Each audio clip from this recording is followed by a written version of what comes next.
Entonces das ese paso gigante y ¿en qué momento llegas a este foro tan importante a convertirte en presidente de Women Economic Forum? ¿Qué cosas has hecho tú con esa programación neurolingüística? Yo siento que es la herramienta que Papito Dios me regaló para cambiar mi vida. Yo tengo la fortuna, Cris, de tener una abuelita que me dio el regalo más hermoso que me ha dado alguien en la vida y es mi fe. Entonces ella me enseñó que éramos fe. Me presenté a cena, pasé y al mes me diagnostican cáncer. Rollis iba y me llevaba los trabajos al SENA. Y A tu esposo. sí, y pues obviamente me felicitaban. Pero cuando yo tenía a Brian, como 2 años antes de eso, sufrí depresión y ansiedad. Cuando ya el último día me dijo, ya, estás sano totalmente, fue muy emocionante. Yo tenía una cosa que puedo llamar certeza de muerte. Yo ni siquiera dudaba que me iba a morir. O sea, yo estaba segura. Una persona que sobrevive al cáncer cambia calidad de vida por tiempo de vida. El Women Economic Forum es un espacio que reúne a mujeres líderes en el mundo para lograr cambios reales. Allí hemos visto a grandes mujeres como Michelle Obama, Rania de Jordania, Eva Longoria, y por Colombia hemos visto a Shakira y a nuestra invitada de hoy, Marisol Pavón, una mujer que nació en una cuna humilde, incluso en un barrio donde Shakira tiene uno de sus colegios, que yo lo conocí por esto, pero además venció una enfermedad que se lleva a millones de personas en el mundo. Sinceramente, Mari, ¿cómo hace uno para lograr todo esto? Sinceramente, Cris, con la fe. ¿Qué ha hecho Dios en tu vida? Todo lo que soy, todo lo que tengo es gracias a Él, a creerle. Porque generalmente los seres humanos decimos que creemos en Dios y es puro cuento. No tenemos la certeza, como que uno tiene miedo y dice, "Ay, ¿será que va a pasar? No, pero yo le entrego esto a Dios", y al final no le estás entregando nada, estás dudando. O aparte que solamente crees en las chéveres, en las buenas. Y cuando llega una prueba, entonces ya es como que, porque a mí, si estás creyendo, confía, que eso también es parte de lo que te va a aportar en la vida. Mari, ay, qué mensaje. Yo decía que tú habías nacido en un lugar donde Shakira tiene un colegio. ¿Cuál es ese lugar y cómo fue esa infancia? Sí, eso estaba pensando esta mañana, que ahora es otra cosa, ¿no? Ahora es ya un lugar más vivible. Cuando yo inicié, cuando yo nací, crecí en Cazuca. Altos de Cazuca. Sí, pero entonces ahorita es otra cosa. En ese tiempo no había agua, no había luz, no había alcantarillado, había que subir el agua con burros desde abajo. Y no había vías. ¿Ya hay vías o todavía no? Que yo hace años no voy, sin embargo, bueno, ya desde que haya la posibilidad de abrir tu llave y encontrar algo, pues ya es una bendición. Entonces fue una infancia muy compleja, Cris. Yo crecí con una mamita muy trabajadora. De hecho, ella fue una de las personas que puso el agua en ese bar, gestionó todo para que fuera el agua, pero sí, eso requería todo ese tiempo. Claro. Entonces, y mi padre se fue cuando yo tenía como 4 años, tal vez, y pues fue una infancia muy solitaria, muy solitaria, expuesta pues al tipo de cosas que pueden pasar en ese barrio. Claro. Y, y pues nada, fue una infancia donde embolaté mi mente con el baile. Yo bailaba cuando niña y era feliz subiéndome al escenario porque ahí encontraba pues la compañía, ¿no? La gente, el amor de la gente. Y pues fue entre todo también con cosas bonitas. Claro, ya entiendo todo. Tú tienes esa vena ahí de tu mamá, que era una mujer también líder, a pesar de las condiciones y todo eso, trabajaba por el lugar donde vivían. Mari, tú dices que todo lo que se veía en ese entorno, que había en ese entorno, que la danza te salvó de eso. Bueno, pues sencillamente las necesidades comunes de un barrio vulnerable. Entonces, drogadicción, el tema de la política era muy fuerte, porque fue cuando mataron a todas estas personas de la UP. ¿Te acuerdas? Sí, Sí. cada tiempo mataban uno, entonces ese barrio era muy político y aquí se vivía mucho eso. Entonces, que bajaba la gente a quemar llantas, o sea, era cosa de locos. Un ambiente fuerte. Sí, sí. Mari, hoy tú me dices que tú has puesto toda tu fe en Dios, pero cuando no hay dinero, no hay esperanzas quizás, cuando uno está en la mala, uno, ¿cómo se acerca a Dios? ¿Cómo lo conoce? ¿Tú cómo lo conociste? Yo tengo la fortuna, Cris, de tener una abuelita que me dio el regalo más hermoso que me ha dado alguien en la vida y es mi fe. Entonces ella me enseñó que éramos fe, muy chiquita, muy chiquita. De hecho, me acuerdo mucho, y eso lo conté en en la última conferencia que hice, y es que cuando yo veía que mi madre era agredida en ocasiones, yo me arrodillaba y le pedía a Dios, a Dios, a Dios, a Dios, a Dios, a Dios. Pero pues como esa inocencia de niña, ¿no? Ya con el tiempo, pues fui encontrándome en el camino. Tenía una fe normal como la de todos, que es una fe, como lo que estábamos hablando ahorita, que todo el mundo dice yo creo en Dios, pero no creen ni en sí mismos. Entonces fue como un encontrar y ya cuando pasé el proceso de cáncer y todo esto, pues ya como que se materializó esa fe.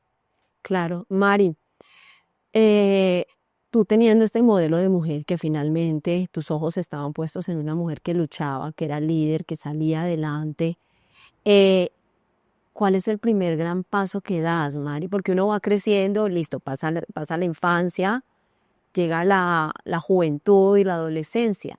¿Cuál fue ese gran paso en esas etapas de la vida? Dios mío, yo puedo con pequeños, grandes pasos. Mi mamá fue muy inteligente, creo yo, cuando cumplí como 13 años, que empezaron como los chicos a molestarme y demás. A pretender. Fue muy inteligente y digo, este barrio no es para ti, no por la condición. Y me envió a vivir con mi abuelita. Ah, Y pues ahí fue mi estandarte de fe bien gigante. Luego viví con algunos tíos, pasaba como que un año con uno, otro año con otro.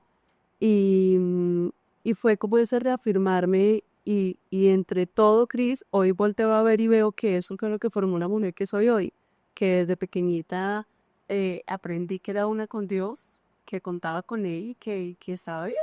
forjó tu carácter. Mari, ¿y ese primer gran trabajo que tuviste, digamos que tuviste que desempeñarte tú sola, cuál fue? Porque tú trabajas desde qué edad, Mari. Yo trabajo desde los 9 años, desde los 9 años. Y no por necesidad, lo claro, porque mi madre me daba todo lo que yo necesitaba. Era hija única, entonces, y fue hija única a los menos 9 años, em, sino por compañía, ¿sabes? Al frente había una señora que yo quería mucho, que me cuidaba y tenía un restaurante.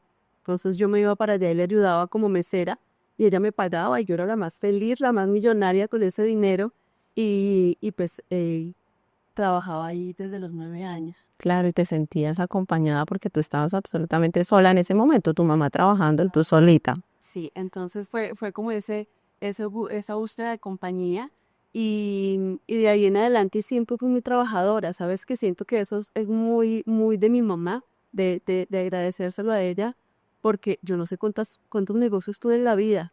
Cuando yo crecí, bueno, no crecí mucho, pasó el tiempo, dejémoslo así.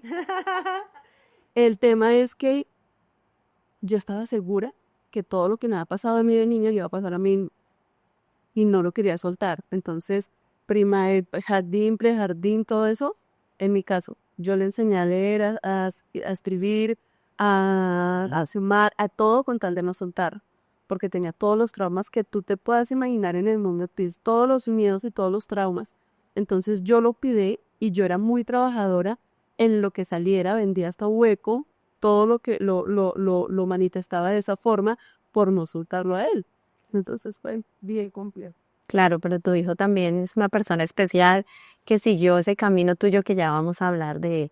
Mari, en uno de esos trabajos tú estuviste en un lugar que no era muy chévere para las mujeres, que no era muy recomendable, y era un lugar de maquinitas de esas donde la gente va a apostar y a jugar. Oye, Gua- ¿tú cómo sabes tanto? Eso no lo he contado nunca. Mira, yo secándome todas las... Ya sé por qué se llama el programa. Mari, ¿cómo te mantenías tú con esa entereza, con esa fe, así estuvieras rodeada de malas personas en ese Fue lugar? a un tiempo bien complejo, donde también entendí los vacíos humanos que hay, ¿no? Porque definitivamente cuando una persona tiene una adicción, pues es porque también algo le falta en su vida. Entonces, más desde el juzgamiento, era como muy, muy fuerte para mí ver cómo una persona llegaba a sentarse en una máquina todo el día y dejaba todo ahí, todo ahí. Fue muy fuerte esa etapa. ¿Qué te quedó de eso, Mari? ¿Qué quedó en ti como mujer, como mamá también? Sí, eso, la necesidad de llenarme a mí por dentro para no depender de algo adicional, sí, como de un vicio, eso fue bien fuerte para mí. Mari, en medio de todo este camino que trabajabas, tú a la vez estudiaste. ¿En qué momento das ese paso de ir al SENA, que era la opción que tú tenías y la oportunidad de aprender algo diferente, de forjarte como, pues como una profesional en un camino diferente? Y así, imagínate, Cris, que yo toda la vida con mi ñoña, y yo estudiaba mucho y trabajaba mucho. Entonces, por ejemplo, en mi grado 11, desde décimo, empecé a hacer cosas en contrajornada. Estudiaba sistemas, estudiaba danzas. Y en el grado 11, a mí se me presentó la oportunidad de ser docente en un colegio del distrito dictando danzas. Entonces, siempre fue como que la búsqueda de estudiar y trabajar. Y de un momento a otro, digo yo que me llené de quejas, de excusas, porque nadie me había pagado estudio, nadie me daba, nadie, y perdí como el interés por estudiar, ¿sabes? A los 35 años, digo no, o sea, yo tengo mis manos, voy a hacer lo posible. Antes no era como ahora que había tanta cosa gratis, me presenté a cena, pasé y al mes me diagnostican cáncer. Dios, Mari, no. En ese momento de la vida, ¿tú ya estabas casada?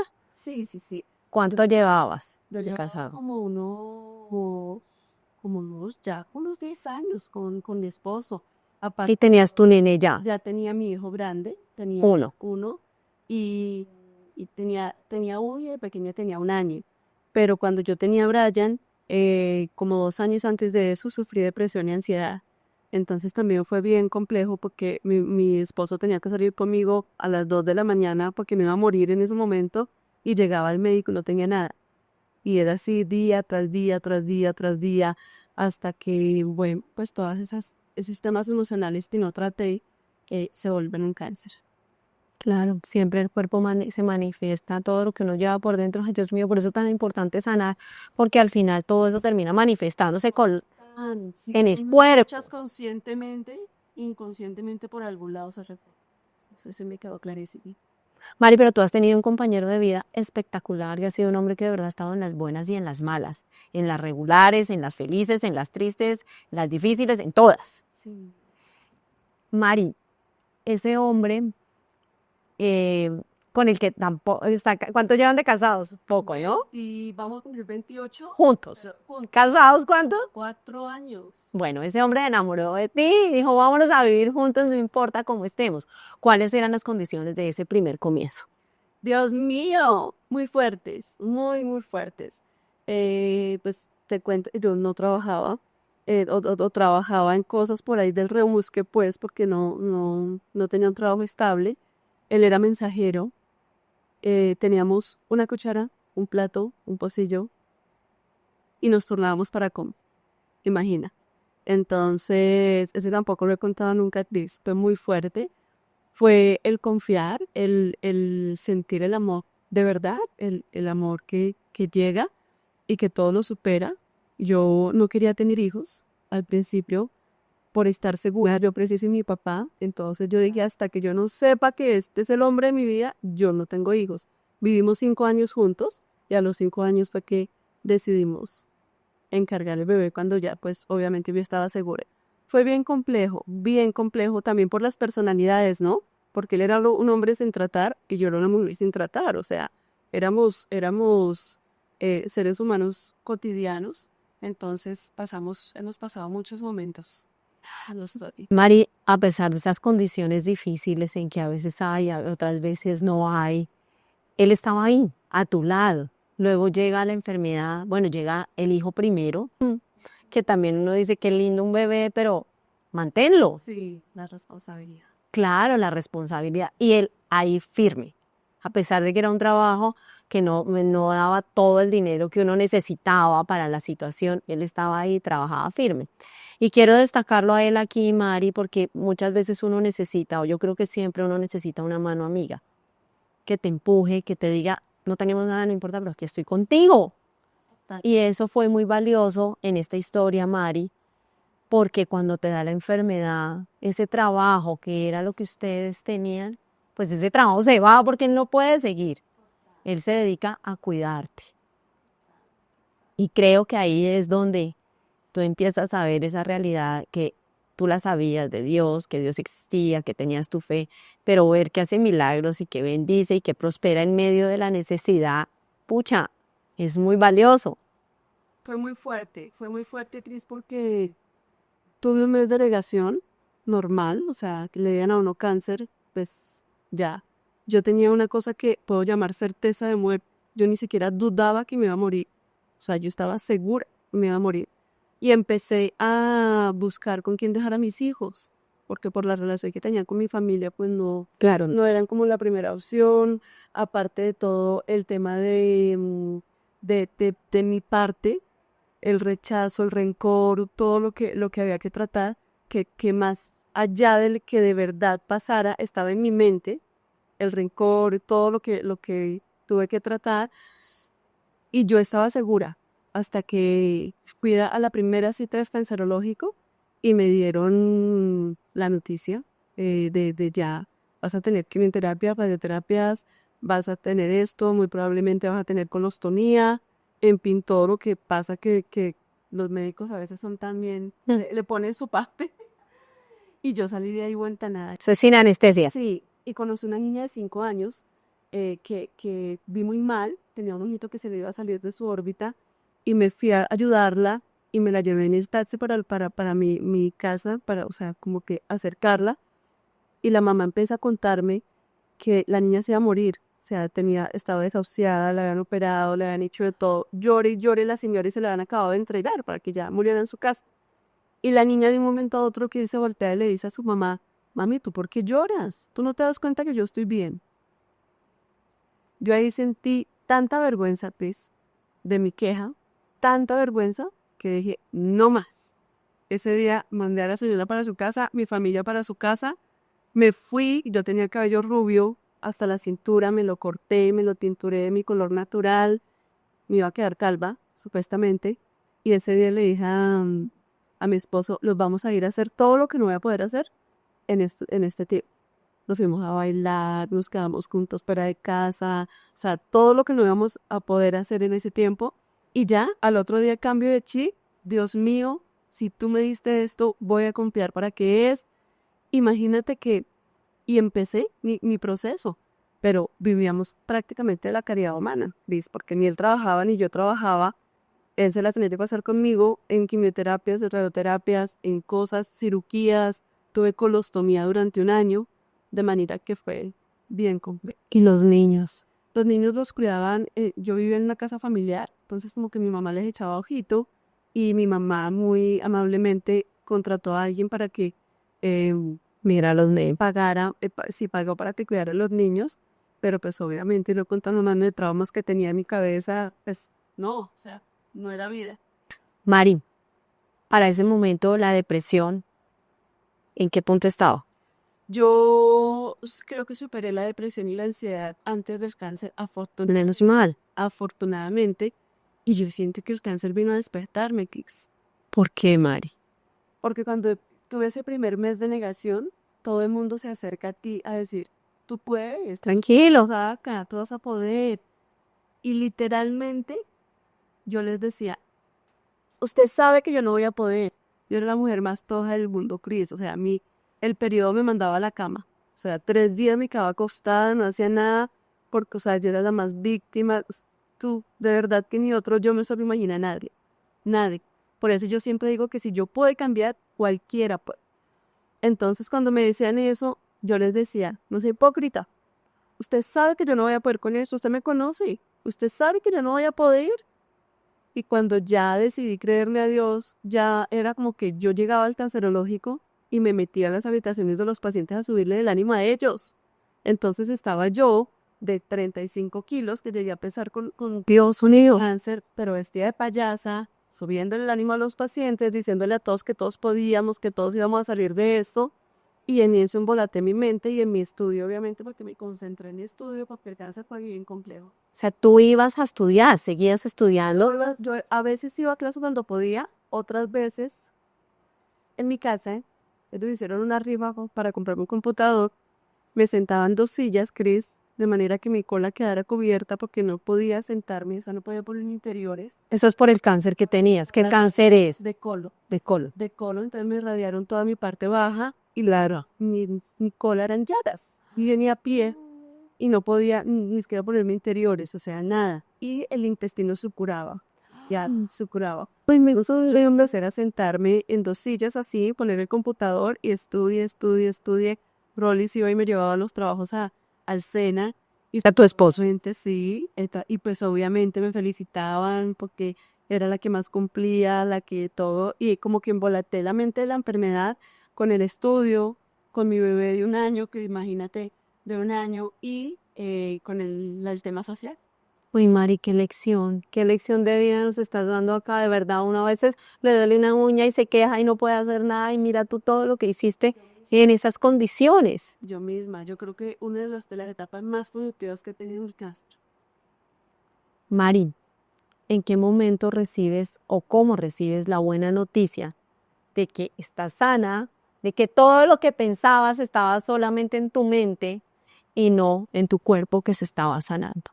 Dios, y fue muy bonito porque esas citas son todas terroríficas, ¿no? Entonces tú llegas a decir, y yo era diciéndole a mi oncólogo, después de todo el tratamiento, me mandaron 6 meses más de quimio para ratificar que no volviera la enfermedad. Y yo cada cita era ya, y él no, aguante. Cuando ya el último día me dijo, ya, estás sano totalmente, fue muy emocionante porque pude ver otra vez la obra de Dios en mi vida. Bueno, mi amor, qué buena noticia, qué linda noticia. Tú eres una mujer tan valiosa, Mari, y tan guapa, que no contenta con esto. ¿Qué estudiaste tú en el SENA, Mari? Yo estudié gestión en administración de empresas, el técnico y el tecnólogo. Listo, no contenta con eso, empiezas a estudiar programación neurolingüística y además llegas al maestro, al sensei de esto, al más grande, al que inventó este método, eh, que a mí me interesa mucho, Mari, porque yo sí creo que uno, ¿sabes? La palabra dice que la boca habla de lo que hay en el corazón y muchas veces uno se deja llevar de esa rabia, de esa ira, y creo que la programación neurolingüística sí tiene un poder muy grande. Bueno, tú hablabas de tu hijo, lograste convertirlo en el número 1 del colegio a punta de programación neurolingüística y de ahí en adelante otros triunfos de él que hoy es médico, y cambiar tu historia, Mari. ¿Cómo uno se hace consciente de eso y dice, esta es la herramienta y qué es esto y quién te habló de eso? Nadie, Cris, Dios, papito Dios. Imagínate que yo con el trabajo en la fundación, bueno, creo Ah, tú creas una fundación cuando salgo del cáncer, que se llama ¿cómo? Fundasol 126. Cuando papito Dios me dice, estás sana, entonces yo digo, bueno, ya había una labor social en el cancerológico, Que era la que tú hacías de ir a alentar a todos los pacientes. igual que lo hace innato, que es mi historia de vida. Me lo reconocieron en el cancerológico. Yo dije, pucha, que hay algo que la gente está viendo, ¿no? Entonces, que está ayudando a la gente. Imagínate, sin nada, ayudabas con todo lo que Y todo tenías. el mundo me decía, pues no tiene ni para usted, ¿cómo va a conseguir para otros? O sea, siempre era como esa persistencia. Y el límite que uno pone, ¿no? La barrera. Si no tengo para mí, ¿cómo hago? Para los demás. No, yo era los demás, 100%. Imagínate que cuando llega ese momento, yo digo, bueno, ¿la fundación es serio o no? Entonces creo la fundación, Fundasol 126, Fundación de Amigos Solidarios, y el 126 porque grandes cosas ha hecho Papito Dios con nosotros, por eso quería como, Es el Salmo 126. sí, ¿Qué dice qué? que Dios ha hecho grandes cosas por nosotros, y que cuando cosechas entre lágrimas, recogerás el alegría. Entonces eso es lo que yo le llevo a la gente, o que yo le cuento a la gente, es mi propósito de vida. Entonces creamos la fundación y yo empiezo a regalar cosas, Cris. Entonces yo me desesperaba por buscar mercado, ropa, juguetes, zapatos, todo lo que sea, por regalar cosas. Y llegué a tener 200 personas en la localidad de Bosa y en Bogotá, porque obviamente, pues buscando esta posibilidad de regalar cosas, hicimos un trabajo muy bonito. Sin embargo, más o menos como unos 2 años después o 1 año después, la misma gente me enseña que yo no estaba edificando sociedad y que lo que hacía era quitarles el poder a ellos de ellos mismos conseguir sus cosas. Entonces pasaron cosas como que en diciembre, Cris, toda mi familia se fue de vacaciones y yo fui la única que no fui. porque tenía que quedarme en Bogotá consiguiendo los útiles de los chicos. Y empiezo a ver en redes sociales la gente de la fundación paseando. Y mis hijos no, Tofiro, tiene que buscarle a él. No, cosas así, ¿sí? Que básicamente fueron una enseñanza para mí que le agradezco. Y empecé a indagar cómo ayudar a la gente. Yo dije, no, esto no. La pobreza debe estar en otra parte. Como en la mente, no sé, y empecé a buscar, a indagar y me encontré por la programación neurolinguística. Estudié, no tenía dinero, Cris, entonces empecé a buscar becas por todo lado, hasta que por allá alguien en algún momento me puso atención y me dijo por qué quería esa beca. Me llamaron y me dijeron que por qué, y yo ahí dije un montón de cosas. Y esta herramienta le va a llegar a la gente que necesita, no sé qué, bueno, en fin. Me dieron la oportunidad y yo empecé a estudiar por la gente. Me dieron un porcentaje de beca, sin embargo lo que debía de pagar era como, qué sé yo, el mercado de no sé cuánto tiempo. O sea, fue creyéndole a Dios siempre y además que yo vivía en Bosa, las casas eran en la 70 y Punta, Pratmeni, o sea, todo lo que tú te puedas imaginar. Y yo llegaba allá y era un lugar donde había gente muy bien y yo era la niña pobre, todavía me sentía la niña pobre que llegaba y se sentaba y era ahí como que yo no hablo, como que cuando, oh, sorpresa, yo empecé a estudiar por la gente, cuando, oh, sorpresa, que era yo la que más necesitaba esa herramienta, porque quería salvar el mundo cuando mi vida estaba vuelta a un 8. Entonces empecé a hacer un trabajo ahí en mí, o sea, crecer espiritualmente, transformarme, quitar mis miedos, mis fobias, porque las tenía todas, confrontarme a mí misma, decir no a muchas cosas, y fui creciendo, evolucionando, hice mi carrera profesional, hice el PRAC, luego hice el máster, luego hice el coaching, entonces dije ya, el coaching lo terminé en pandemia, imagina. Entonces, en pandemia fue otra cosa total. Todo el mundo en mi familia sin trabajo. Tú, Yo con la fundación. productiva. Yo con la fundación, trabajando gratis, porque obviamente la fundación no era autosostenible, llegamos a tener 200 psicólogos apoyando a personas que estaban hechas un caos en pandemia, que sentían que se iban a morir, que todo, y éramos Rolando, mis hijos y yo, en un cuaderno, Cris, porque no sabíamos computación, nada, anotando, Pepito atiende a Juanito, Pepito No, Juanito, y así atendimos más de 200 personas en pandemia, Cris. Me llegaban mercados y yo decía, Dios mío, yo como digo que no sé, la gente está aguantando hambre, que va a haber coma claro. de sus puertas. Entonces yo decía, Dios mío, mi familia, mi mamá oxígeno dependiente. ¿Tú sabes cuántas cosas llegaron a mi cabeza a decir, o atiendo, o recibo los métodos para ayudar a la gente, o que tengo en mi familia, o...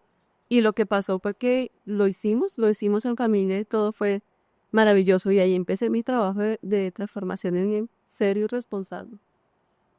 ¿Cómo uno ejerce la programación neurolingüística? ¿Qué tiene que decirse uno, Mari, para que la vida cambie de verdad, para uno poder programar a sus hijos? Sabes que yo me cuestiono mucho porque yo a veces digo cosas y digo, uy, estoy repitiendo esto que mi mamá me decía y a mí no me gustaba y entonces yo soy consciente, estoy en el paso de que soy consciente, pero bueno, entonces cámbialo. ¿Cómo lo programo nuevamente y desaprendo lo que traigo y suelto eso y me hago una mujer nueva? Y aparte que es una responsabilidad, Cris, es una responsabilidad, sobre todo cuando tú tienes personas que la mayoría de las mujeres somos líderes innatas, que tenemos niños en la casa que liderar. Yo me caí en cuenta cuando empecé a estudiar PNL que ya me paraba ante 200 personas a decirles puras burradas, Cris. No, ¿cómo así? Cosas muy cargadas de negativismo, como que lucha, que tienes que trabajar duro, que es fuerte, o sea, como que desde el dolor siempre. Y es porque ese chip es el que tememos. Entonces, siempre escuchamos en la casa que si tú te ríes mucho es porque algo te va a pasar, que eso de lo bueno no dan tanto. Y ponen esas programaciones, tenemos. Y hoy en día yo les digo a mis hijos, a mis entrenados y a toda la gente con la que tengo contactos que yo quiero luchadores. Yo misma, cuando alguien me pone en mis redes sociales, tú eres una luchadora. Yo me tomo el trabajo de buscar el teléfono de esa persona y llamarlo. Yo no quiero luchar más. Mi vida pasada toda luché, mira todo lo que te he contado. Ya no quiero luchar más. Yo lo que quiero ahora es fluir con la vida, que se me abran oportunidades, que pueda crear conexiones reales con la gente. ¿Y cómo lo hacemos? Mira, esto es un proceso, mi Cris, donde tú primero debes empezar por ti, porque es lo que tú dices. Todos los seres humanos tenemos acá las neuronas espejo y tú no necesitas enseñarle a tu hijo que sea pesimista. Pucha, porque lo ve, lo ve. Entonces, es hacer un trabajo muy consciente, Cris, desde adentro. El lenguaje, como te digo, viene programado. Entonces se te sale y tú dices, ya no voy a volver a decir eso. Ya a los 5 minutos lo estás diciendo otra vez. Sí, Es un entrenamiento mental. O sea, es sencillamente consciente y mental, consciente. súper consciente. Sí, y poder reprogramar todas esas partes. En programación neurolingüística lo llamamos reencuadres. Como yo reencuadro, por ejemplo, esa palabra que es tan común de tengo que. Tú no tienes que, en realidad, nada. Sí, mi mamá dice, no tengo que nada. Tú quieres trabajar, tú quieres hacer. Entonces, desde que tú le empieces a dar una información diferente a tu cerebro empieza a crear cosas diferentes para ti y para los tuyos. Pero es un trabajo muy juicioso que de verdad yo sé que cuesta, sin embargo, cada vez es más fácil. Se logra. Se lo totalmente. Uf, Mari, ¿qué cosas has hecho tú con esa programación neurolingüística? Yo siento que es la herramienta que Papito Dios me regaló para cambiar mi vida. Cuando llegó el cáncer, Tris, yo me volví muy buena porque empecé a perdonar a todo el mundo. Muy buena. Entonces ya yo perdoné a mi madre, a mi padre, todo. Con la programación neurolingüística yo entendí que yo no tenía que perdonar nada. Porque es que yo no soy quién para juzgar. ¿Quién soy yo para juzgar? Simplemente cada quien da lo mejor que puede en su momento. Y mi madre fue demasiado esforzada. Y me enseñó también muchas cosas bonitas. Mi padre también, de tal vez su ausencia, también fue algo que él me regaló en su momento. Y cuando yo empecé a estudiar programación neurolingüística, entendí que cuando yo me hago responsable de mi vida, es cuando yo puedo realmente cambiar mi vida. ¿Me entiendes? Como yo era la víctima, yo era la niña pobrecita, la niña abandonada, la niña que no tenía papá, la niña que... Y luego fui la mujer con depresión, la mujer con cáncer. Siempre fui la pobrecita, ¿cierto? La tan pobrecita. Entonces cuando yo me acercaba a alguien y ese alguien me decía, ay, estoy tan pobrecita, ay, esto sí me comprende, ay, ese sí me entiende. Es el sentimiento que tienen todos en casa Claro. cuando están en el víctima. Hoy les digo, aléjense de esas personas. Aléjense de esas personas. Una persona que te rete a ti a ser mejor ser humano, a que digas, espérate, esa responsabilidad es tuya, no es del otro. Es ahí donde... Que te haga consciente de ese tipo de cosas. Pero sabes que, Mari, uno a veces lo hace y tú quedas como un grosero. Porque la gente no está acostumbrada a eso. La gente está acostumbrada a que te dé la palmadita y te diga, ay, lo siento mucho, no sé qué, te ayuda de alguna manera o algo así. Lo que uno quiere al final, como que... Total. Entonces, en ese sentido, cuando yo entreno a las personas, Cris, yo las entreno para mi retroalimentación, porque eso es lo que a ti te hace crecer. Entonces, qué chévere, los premios, ahorita que estamos en este momento tan bonito de mi carrera, los premios, los reconocimientos, todo es maravilloso. Pero cuando alguien te para y te dice, Bel, tal vez eso lo puedes hacer mejor. Ya, y no te gusta tanto. Claro, y si es de una persona, porque también puede pasar desde la envidia, desde la rabia, tú ya lo sientes y lo equilibras. Pero cuando viene de una persona que tú admiras y que tú dices, ah, si ella me lo dices por algo, de una. Y entenderlo, ¿no? Pues es que tener la conciencia de entender y decir, esta persona está ahí, y entender también, tener la humildad de decir, esta persona está más arriba que yo. Claro, y me lo está diciendo con amor. Ya está. Y yo me he permitido eso en la vida, ¿sabes? Que yo siento que eso es parte de mi crecimiento, de recibir esa retroalimentación. Qué lindo, Mari. Pucha, qué trabajo consciente. Consciente. Mari, entonces das ese paso gigante y ¿en qué momento llegas a este foro tan importante a convertirte en presidente de Women Economic Forum? Que para mí fue un honor haber estado ahí, de verdad te agradezco mucho la invitación. Esta sea la oportunidad de decírtelo porque me sentí como, así como, wow, ¿yo qué hago acá? Como que uno nunca cree en las capacidades que uno tiene ni lo que estás haciendo. O sea, uno no dimensiona las cosas. Y ese día yo dije como, ¿yo qué hago acá? Como con toda esta gente tan importante. Me sentía como, ¡guau! No, muy bonito, muy bonito. Y ahora que, bueno, creé la fundación, era presidente de Fundación 126, o soy, con el crecimiento que tuve en mi carrera profesional, pude llegar hasta ser un nivel muy avanzado de PNL. Entonces ahora yo certifico personas en programación neurolingüística. Entonces creé mi academia donde certificamos personas en programación neurolingüística. También hacemos dinámicas de alto impacto, inmersión en hielo, caminata sobre fuego y algunas otras cosas. También un entrenamiento biocorte que les regalé para allá, o sea, todos los traumas que eres una mujer que tuvo cáncer, porque el cáncer deja muchas secuelas, ¿ves? Entonces es como también estarme reevaluando todos los conceptos que tengo sobre mí misma. Tengo estas dos organizaciones, mi tiempo copado. He sido conferencista del Women Economic Forum en Colombia por 3 años, y en algunos otros países no la oportunidad de estar. Cuando viajaba a estudiar aprovechaba y también asistía.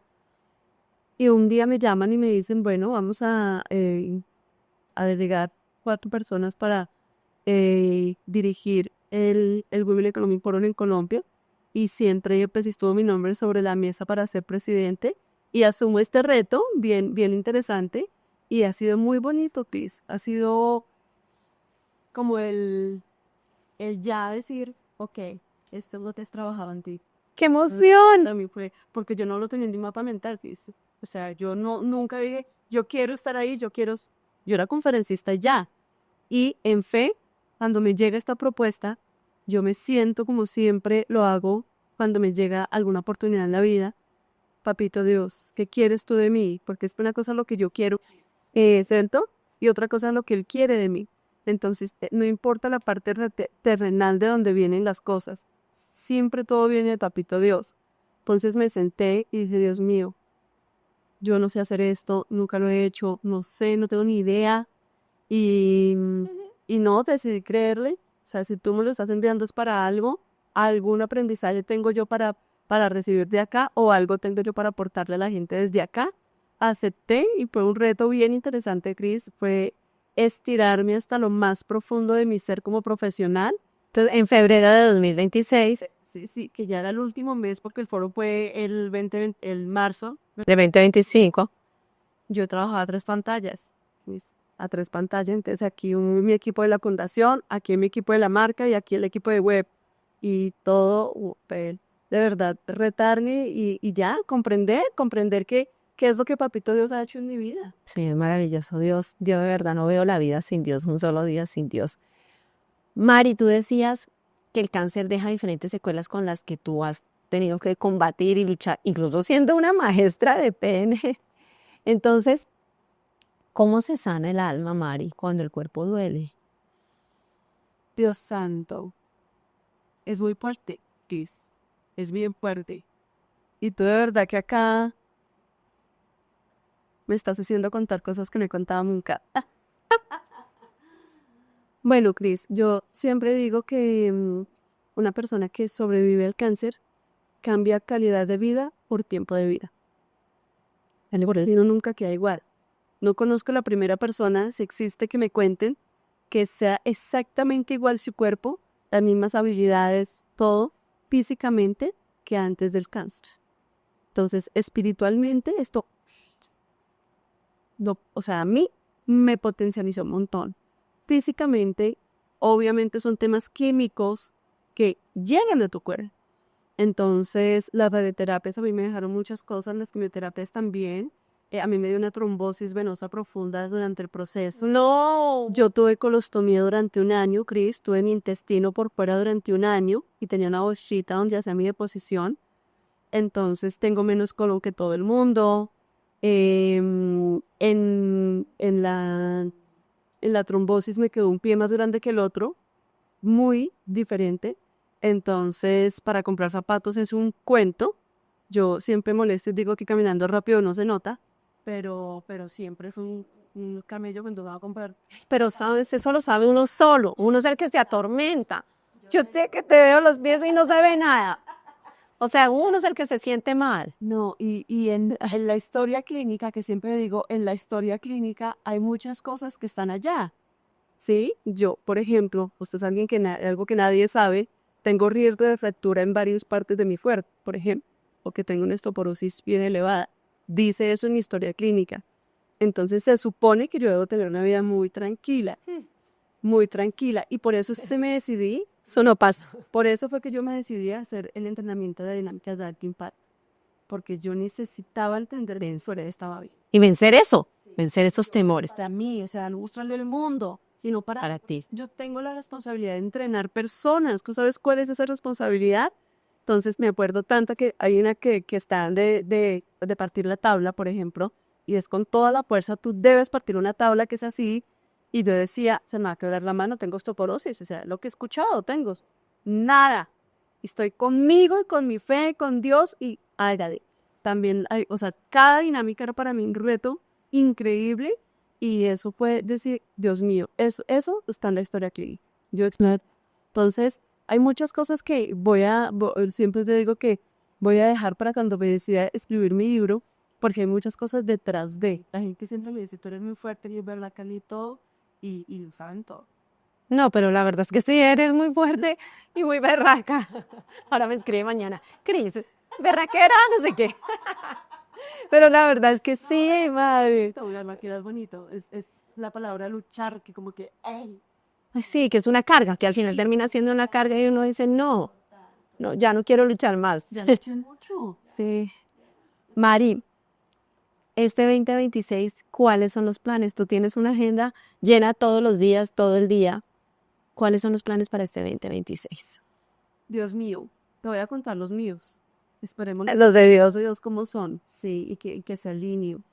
Vienen cosas muy bonitas para mi carrera profesional. Como te digo, yo tengo la oportunidad de vivir en propósito en 3 organizaciones. Entonces, en Fundación 126 estamos acompañando a mujeres hermosas con un programa que llaman Milagro Eres Tú, que coge mujeres víctimas de abuso, violencia y maltrato, que todavía aguanta que les pegue, o sea, historias muy duras, y las convencemos que milagros son ellas mismas, y eso les cambia la vida totalmente. Y para el 2020 vamos a hacer con adolescentes. Súper importante, ¿sabes, Mari? La educación es fundamental en todo esto. Porque en el momento que pasa lo que te pasó a ti, que tú dijiste, cambio mi chip y entiendo y veo otras situaciones y tengo otro tipo de mensaje, eso genera personas nuevas, distintas y una generación diferente. Por eso es que la programación neurolingüística a mí me preocupa tanto, porque yo digo, si yo me programo y yo cambio esto en mis hijos, ellos van a ser personas completamente distintas y no van a venir repitiendo lo mismo que. Son los niños, Cris. A mí en la fundación me llegaban niños de 7 años queriéndose quitar la vida. Nadie sabe qué es eso. Y una mamá, que todavía me acuerdo como si fuera ayer, una mamá que nunca tuvo 200 pesos para imprimir el consentimiento informado para que el psicólogo de la fundación lo apoyara. No lo hizo, Cris. Entonces yo dije, Dios mío, ¿cómo ayudamos la infancia de Colombia también? Y es también sanando a las mujeres para que cambien ese chip y ya vayan por una vida diferente. Entonces, ese programa es hermoso. Con Fundasol vamos a ir con adolescentes que me tienen muy periceso. En mi marca personal también vienen cosas bien interesantes, Cris, porque me estoy dando la oportunidad de lanzarme internacionalmente como conferencista. ¿Viste mi conferencia? Divina, me impactó tanto que hoy estás aquí. Sí. Y esta mujer, y María, ese día cuando yo estaba con Beatriz, le digo, Beatriz, ¿cuál es que es la charla de la programación neurolingüística? No, a tal hora, yo, ¿quién la da? Yo ni me había dado cuenta, ese Marisol, y yo, ¿qué, Marisol? ¿Cómo así? No entiendo nada. Y cuando vi esa charla, pues, estamos acá. Y la respuesta de la gente. El mensaje. Entonces yo siento, mira, cuando pasa eso, de la retroalimentación del público, yo digo, aquí Dios me quiere. ¿Se me entiende? Porque aquí me quiere más que en otras partes. ¿Por qué? Porque la percepción de la gente es muy bonita, que se me suelen a abrazarme, que lloran, que lleven a lo más profundo. Lo ves. Sí. Lo ves. Entonces, ahí entiendo, ok, este escenario es para Papito Dios me quiere acá. Entonces le queremos dar fuerza a eso en el 2026 y con web no seguir creciendo. Mira que somos la única presidencia que ha llevado los 3 formatos posibles en web, que es el WebEx, más pequeño, más pequeño, más reducido, el web regional, que para mí era súper importante llevar esto a mujeres rurales, porque imagínate, si hay machismo en Bogotá, ¿cómo lo ves en regiones donde tu obligación es quedarte en la casa cuidando, cocinando, planchando? Como la época de antes. Exacto, las programaciones. Lo que decíamos. Y todo concuerda con lo mismo, ¿ves? Todo tiene un ciclo. Hay una cosa muy importante, Cris, es que la gente siempre me pregunta, ¿tú por qué, a qué hora haces tantas cosas? ¿En qué momento haces tantas cosas? Y yo siempre les digo, yo hago lo mismo. Y si tú ves esta conversación, hemos hablado de lo mismo en todo ven, de la espiritualidad y de cómo reprogramar tu mente. Siempre, en diferente escenario donde papito Dios me ponga, pero siempre hago lo mismo. Entonces, acompañar a personas a ser más felices y a encontrar su verdadero valor. Lo que hacemos en la cárcel, por ejemplo, pues es hermoso. Tú llegar a un patio donde hay mujeres con el cabellito sucio, así, súper crespo, bañarlas, arreglarlas, maquillarlas y ponerles una hispera y decir, mira, esto eres tú. Esto es tú. Cambiarles el chip de una vez. Demostrarles lo valiosas que son, que no se queden en eso. Total. Entonces, es muy bonito. Yo siento que estamos en un momento muy bonito, que yo estoy disfrutando mucho este proceso de mi carrera profesional y de mi parte personal también. Un proceso donde se ven los resultados y se ve como toda esa forma ok, papito Dios, estás haciendo una obra maravillosa. Mari, gracias por estar aquí, por ese mensaje tan poderoso de verdad, por recordarnos que la fe cambia situaciones, que la fe da oportunidades, que la fe hace milagros y que de verdad solamente se trata de confiar y de creer. Y de tomar acción. Y de tomar acción, sí. De tomar acción. Una cosa bien importante que es que quisiera compartir con todas las personas que escuchen esto es que la fe sola no te mueve. Pero O cuando la fe es, o sea, yo creo un equipo con Dios, yo creo un equipo con Él. Eso de que el tiempo de Dios es perfecto, de que eso no era para mí porque Dios no lo quería, o sea, son cosas que tú te dices para allá. Cálmate y sigue dormido. Cálmate y sigue dormido. El tiempo de Dios es siempre, que si Él quiere lo mejor para nosotros. todo el tiempo, ay no, y si Dios quiere. Exactamente. Y yo era, mira, De todo, si Dios quiere. eso era yo. Todo era, si Dios quiere. Si Dios Siempre quiere, Él quiere lo mejor para nosotros, pero trabaja por eso. Siempre, y aparte de todo, cuando tú crees en Él, crees en ti. Claro, Porque tú eres obra, tú eres Dios, tú eres Dios. tú estás llenita de Dios. Entonces, ahorita, Claro, tú eres la obra. entiendo que yo soy co-creadora de milagros con Dios. Co-creadora de milagros. Y esa es mi misión en la vida. En Web, en Cundasol, en mi marca personal, en mi vida personal con mis hijos. Es decirle, venga, crea en tu nexo. Tomar acción. Uf, qué lección. Mari, gracias por estar acá. Todo el amor, gracias a ti por la invitación. Un tiempo muy especial donde me sacaste muchos secretos.